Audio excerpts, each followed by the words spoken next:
No, listen, it's just business as usual. Go out there and get another good practice in, get some reps with the guys, and kind of continue to work towards what we've been all training camp. So. When did you kind of know that you were going to get named the starter?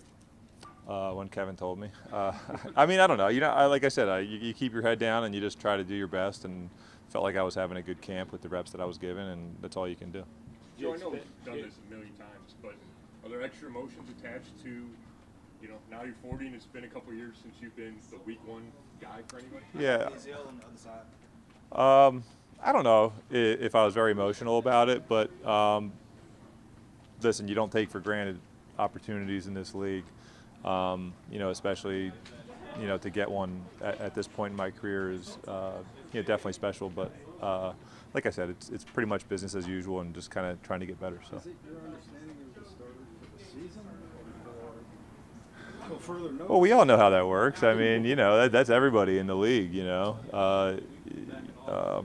but it's not really my job to look at it in that way. It's just to kind of go out there and play my game, kind of like I've been doing, all training camp, and not worrying about, all that stuff. Just going out there and playing my game and being the best I can. So. Do you expect to play Saturday, and do you want to play? I assume you want to play. Yeah, I do expect to. I think there's a lot of value in preparing yourself to go play a football game and getting your mindset ready for that. So. Joe, now that the question's been answered, right? Just where are you at, and where do you feel this offense is at this point, getting ready for this season? I think we all feel pretty good. Now it's like, listen, you only get a certain amount of reps out there, and I think we've made the most of it. And I think that's every team in the league to a certain extent. I think the good thing about this week is we kind of get to put ourselves through a little bit of a game plan and kind of simulate what we would be doing during the year, and I think that's going to give everybody that extra confidence to take that next step. Joe, the old training camp adage is that the defense usually starts as offense, but it seems like you guys have been gaining some steam recently. Why do you think offense takes a little longer to gel in an offseason?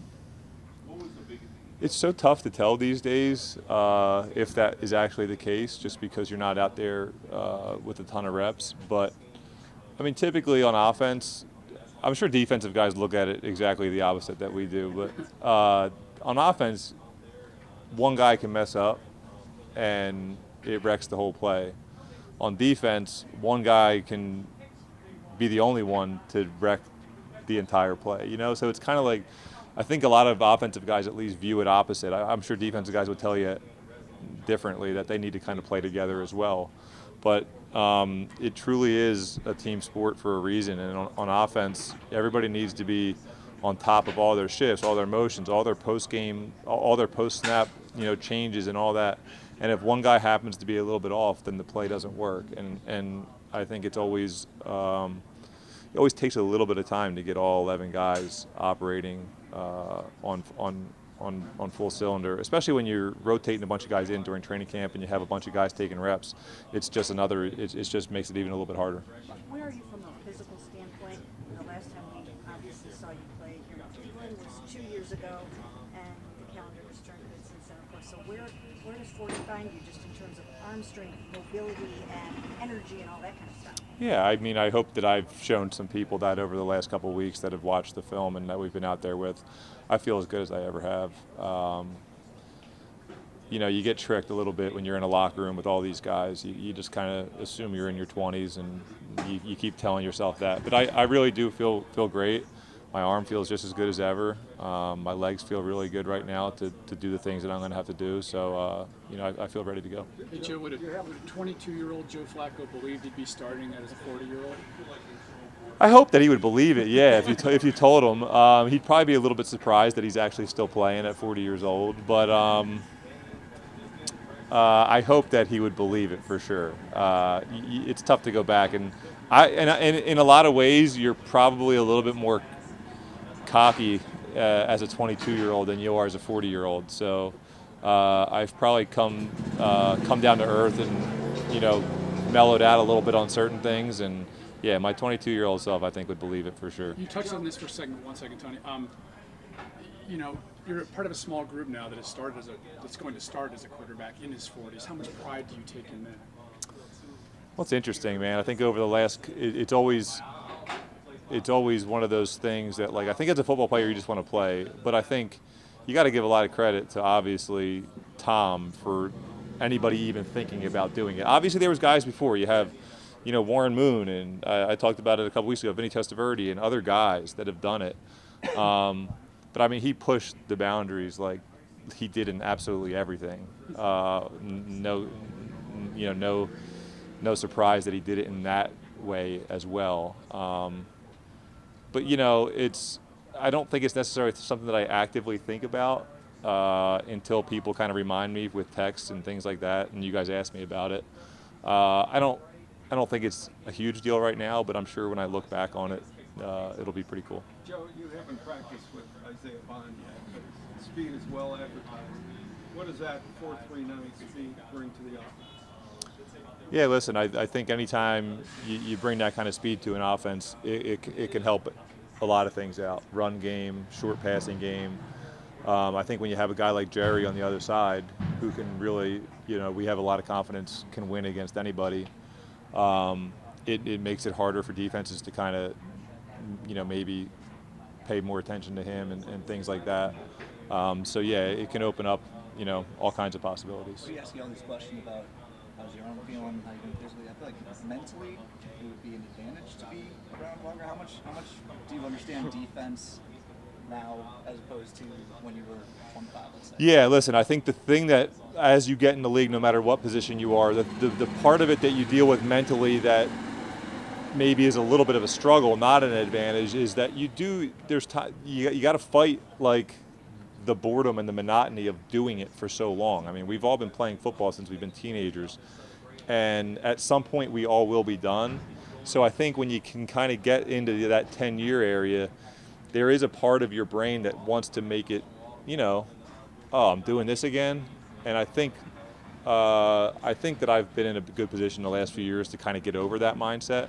But I think that's the one actual kind of drawback that you have as an older player is that, you do have to fight some of that, or you had to fight it throughout your career. Now, the advantage is I think I've gotten over that to a certain extent, and now and you feel very good about where you are. And all positions, but specifically a quarterback, you definitely should get better as your age climbs up. Because, and even if there's things that you haven't seen before and somehow somebody's creating something new, it's just the way that you react to that is a little bit more, you can tell is a little bit more experienced than a younger guy, that it might throw him off a little bit. So yeah, there's definitely advantages as you get older in this league, no matter what position you are. If you can keep your physical health, then, the more mentally sharp you are, the better you're going to be. Joe, have you heard from a Tom Brady, or Aaron's Rodgers has got things to do this camp, but have you heard from any of those other guys that have made it past 40 and are still doing this? No, I think that's probably one of the things I'm not great at is reaching out to people and leaning on people. I'm sure they'd be open to kind of share whatever. So I wish I was, to be honest with you, I probably wish that I would be better at that and be able to kind of reach out to some of those guys and see how they've dealt with it, because obviously, nobody's done it better. But I haven't to this point. It's a couple of weeks away, but, it does seem like you're primed to return to Baltimore in week 2. They're going to have a 30th-year anniversary celebration. In the back of your mind, now that you know that you're QB1 right now, does that kind of creep in the back of your mind? I love playing in Baltimore. Such a special place, unbelievable fans, division game. I mean, it doesn't get much better than that. So, that is what the plan is, and it would definitely be very exciting. Joe, when you got here in 2023, it was real obvious how the locker room gravitated to you immediately when you walked in the door. Have you experienced a similar thing this year? And, is it possible to recapture that? I know you want to keep that in the rearview mirror, and it doesn't really factor into your scope on the future, but, it just... the way it came together felt so special. Are you able to kind of recreate that this year? I think that's all about going out there and winning football games. I think that's the one detriment of kind of having to split up reps so much during training camp is you'd like to gain that rapport with guys, not just to show them not just to get better on the field with guys, but also show them hey man, I'm the guy. Let's go have some fun. So hopefully over the next few weeks, we can make that happen. It's all about winning in this league. If you can look at that, then it'll feel pretty special. Have you had the chance to talk to the other guys in the room after you've been named the starter? Yeah, we all. I mean, Kevin came in the room and talked to all of us, and then we all talked. We've all talked. I mean, yeah, we're in there. We're this close to each other every single day. I mean, there can be some awkwardness, but at the end of the day, like, we're all adults. We just want to be honest with each other, and we want people to be honest with us. And at the end, like, if you get that, we've all been through situations like this. You feel good about whatever it is. Honesty is the main thing. Looking somebody in the eye and having a conversation with them is the main thing.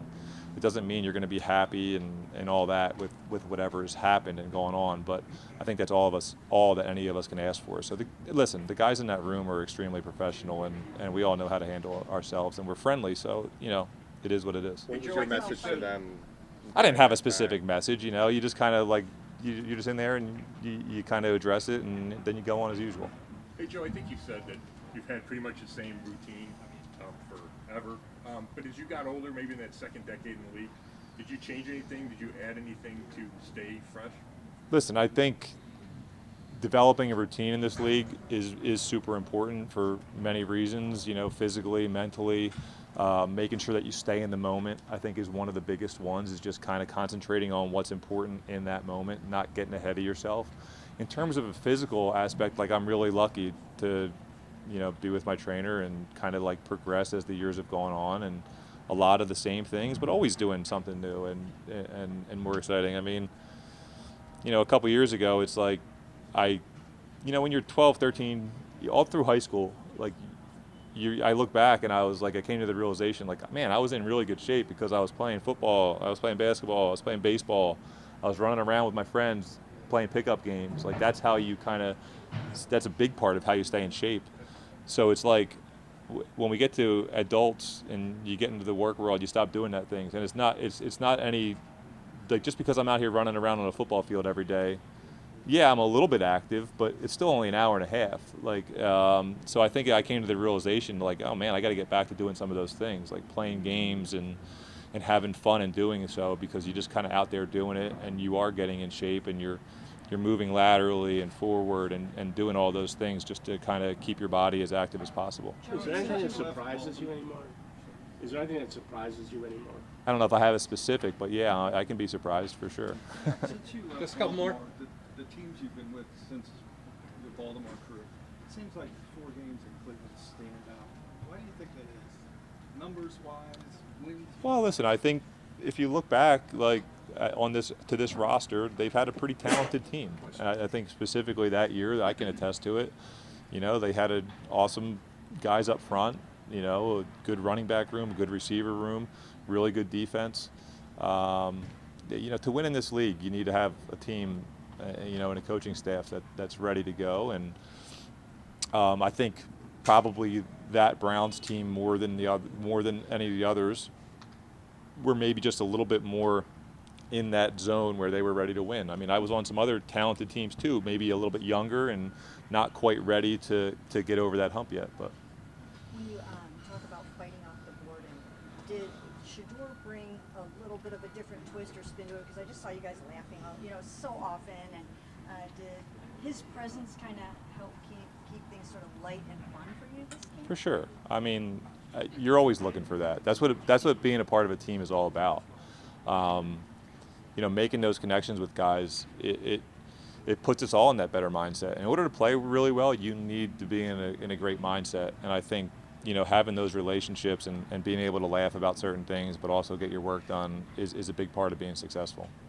No one's as happy that you're in the starting role than David Njoku, who's been posting all over his Instagram. What is your relationship? And you just kind of describe your relationship with David. Dave's awesome, man. I mean, he refers to me by my full name. He's been doing that since I've walked in the building a couple years ago. Dave has a lot of energy, but most importantly, he's a hell of a player. You just got to get the ball in his hands. That's the biggest thing. And listen, I hope we can keep that enthusiasm going as the season starts and moves on, because he's a lot of fun to be around. And if we get things going well, then it should be pretty fun. Call you Joseph? Or does he- No, he just calls me Joe Flacco. He says my last name. You know. It's like Gage calling him, Mr. Joe Flacco. Is that kind of funny? It makes sense, you know. I don't know, like in my experience, a lot of kids these days kind of call their parents' friends by their first names, but and in my case, everybody kind of, you know, everybody knows professional athletes by their first name, so it kind of makes sense. But Mr., yeah, if I heard him say that, I'd probably say, hey, let's cut it out on the Mr. Yeah, you know, all along been evaluating our guys, and I thought Joe has performed really well in camp and going back to the off-season program. I thought he's done exactly what we've asked him to do, and I think we have a lot of confidence in him. How much has it started to further notice, or from season, or day to day, week Yeah. to week? Obviously, as you know, Tony, don't get into those type of things right now. Have a ton of faith in Joe, have confidence in Joe. I'm excited for him. His teammates know what he's about. He's a hard worker. How will the rest of the QB room shake out in terms of the depth chart? Not so concerned about depth chart, honestly. Really like our guys. They continue to work very hard. All of them. As you make decisions like this, you talk to the guys and you let them in on your thought process. But all of them should consider themselves get ready as a starter. That's how you have to handle being a backup in this league. So you'd say it's still like I won't say an open competition, but you know, in terms of deciding how it all shakes out, these guys are still competing for those roles. Yeah, we talked long ago with every player on the team that these roles are not given out; they're earned, and that's something that will always be true at any position. I will tell you, I'm very, very pleased with that group and how hard they're working. But you're not going to say who's number 2 for week 1 right now? I am not. Is it safe to say that? Along those lines, what's the latest with Kenny and his participation? He's going to do some limited work today, which is great. He continues to progress nicely.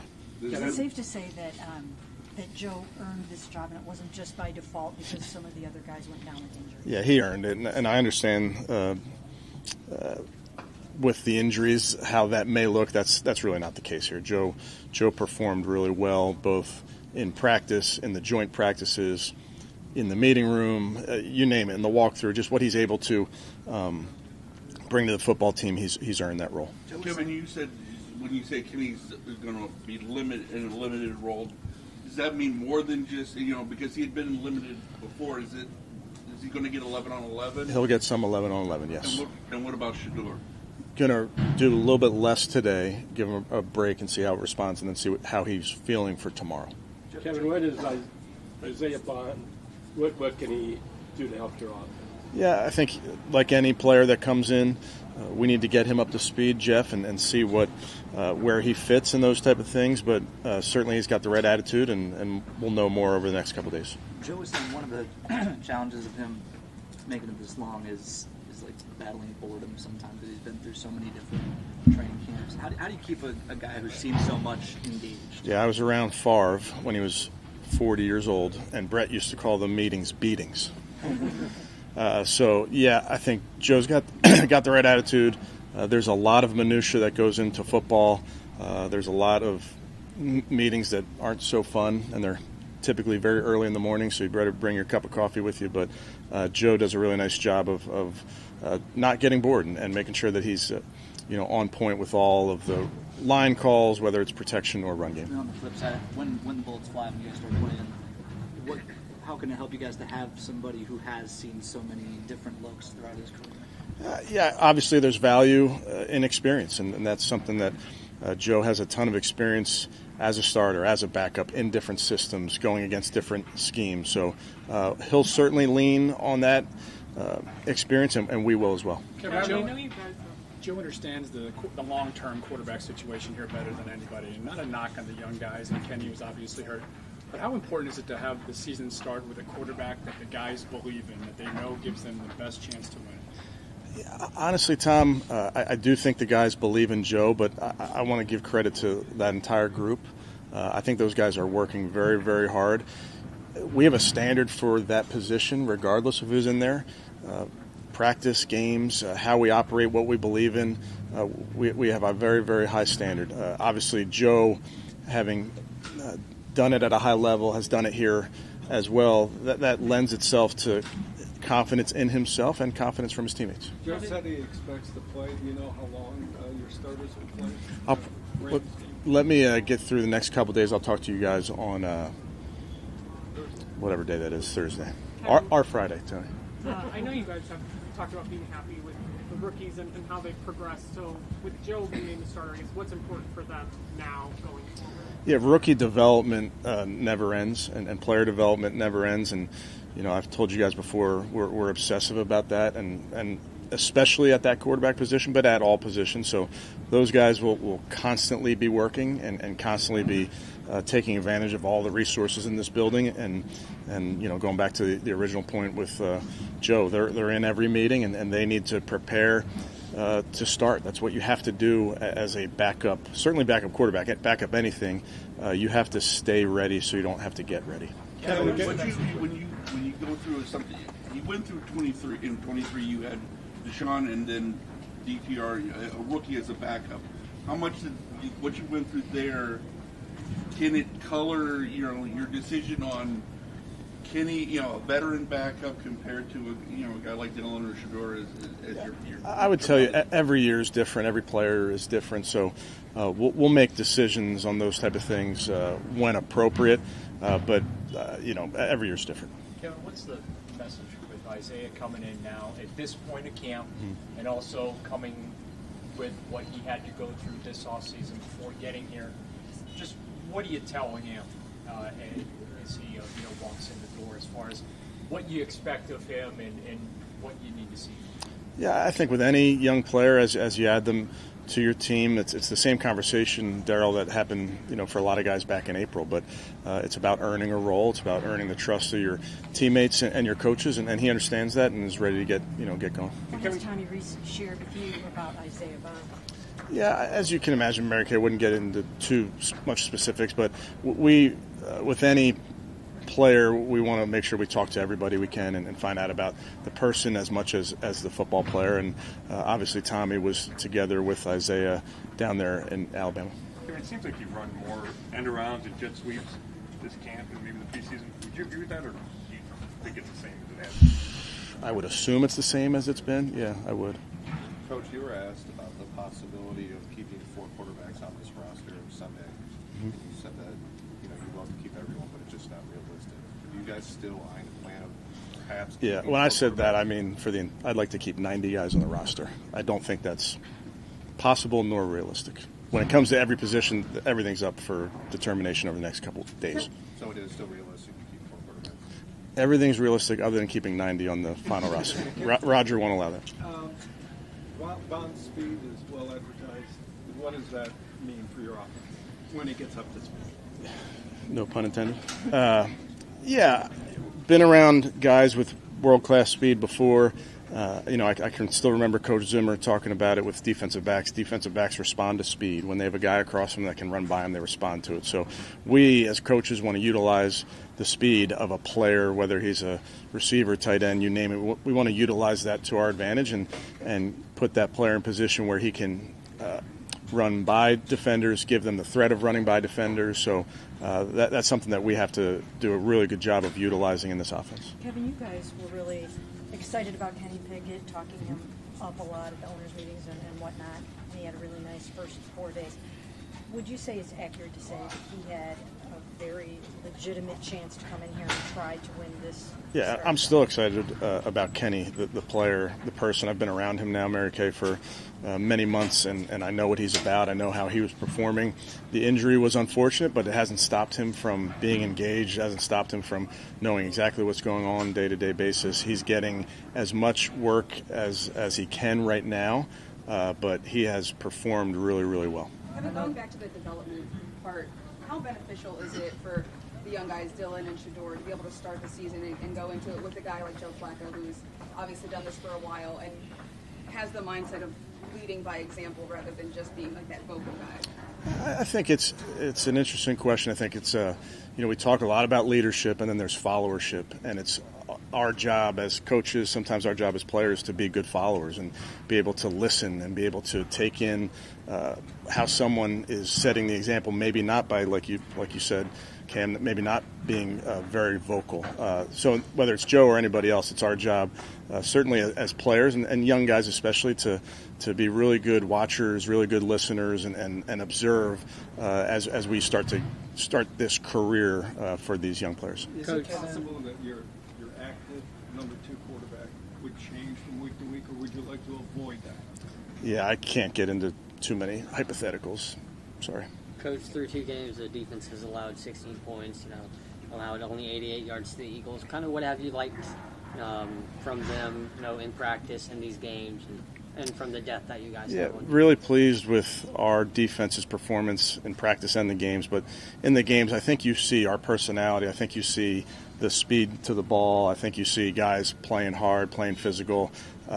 Coach Schwartz and the defensive staff do a great job of coaching that out of our players. It's natural in most of our players, but there's a style to which we play, and I think it's been on display the last couple of weeks. And then the 2 takeaways that you guys have had, how do you translate getting those takeaways into the regular season? Yeah, 3 takeaways if you count Buki's on special teams, and then we had 1 negated, unfortunately, by a penalty. But those are huge. It's a point of emphasis for our football team. It's something that will work today and really every day. Kevin, I know Cornelius left the game with the ankle injury. I wasn't sure if you followed up on that. But this situation, I was also going to ask about Craig Newsome and what he's doing. Yeah, no update on Luke. He's rehabbing. He's not out here today. Greg continues to get better and better. He'll be out here at practice in a limited role. Kevin, you mentioned Favre before. Joe will now be in a short list of guys in their 40s that have started in this league. I mean, what kind of accomplishment is that alone? Yeah, it's incredible. I think Coach Schwartz, again, does a great job of recognizing with the defense guys that make it to double digits when you make it to 10 years. And that doesn't happen by accident. And then when you talk about at the quarterback position, the battles that those guys go through every day, the battles that they go through certainly on Sundays with people trying to come after them in every direction. So I admire all our players and what they put their bodies through. But the guys that can get double-digit seasons in this league, it's really remarkable. Kevin, a couple more. The runway to August 26th is getting shorter and shorter here. Just what do you tell those guys that are fighting for those back-end roster spots, and even for a shot at the practice squad there? What do you tell those guys this time of year? Not only from a confidence standpoint or an engagement standpoint, but just general. Yeah, I think the point there, Darryl, is you earn roles like we talked about before. These guys have done a really, really good job. They're going to make some tough decisions. We're making decisions based on the entirety of their evaluation, the entirety of what they've done to date.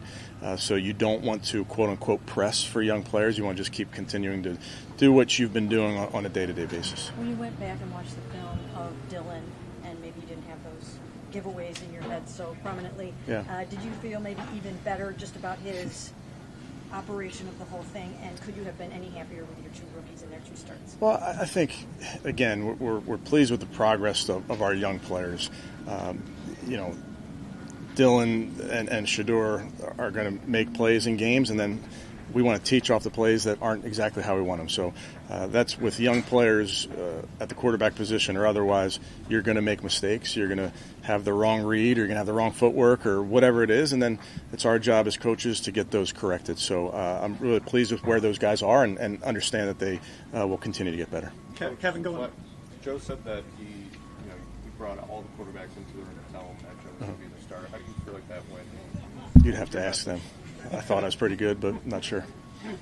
Kevin, just going back to Isaiah, obviously, when you add a player like that in his situation, how involved are you in kind of getting to know him, and how comfortable are you with the process with Andrew and his? Yeah, I think Andrew and staff, I think he's mentioned this to you before, these are things that we do our due diligence. We don't rush any of those type of things. So, and then for me, he was a player that we did a lot of work on and off the field, met with him at the combine, met with him here. So somebody that we felt like we had a lot of information on.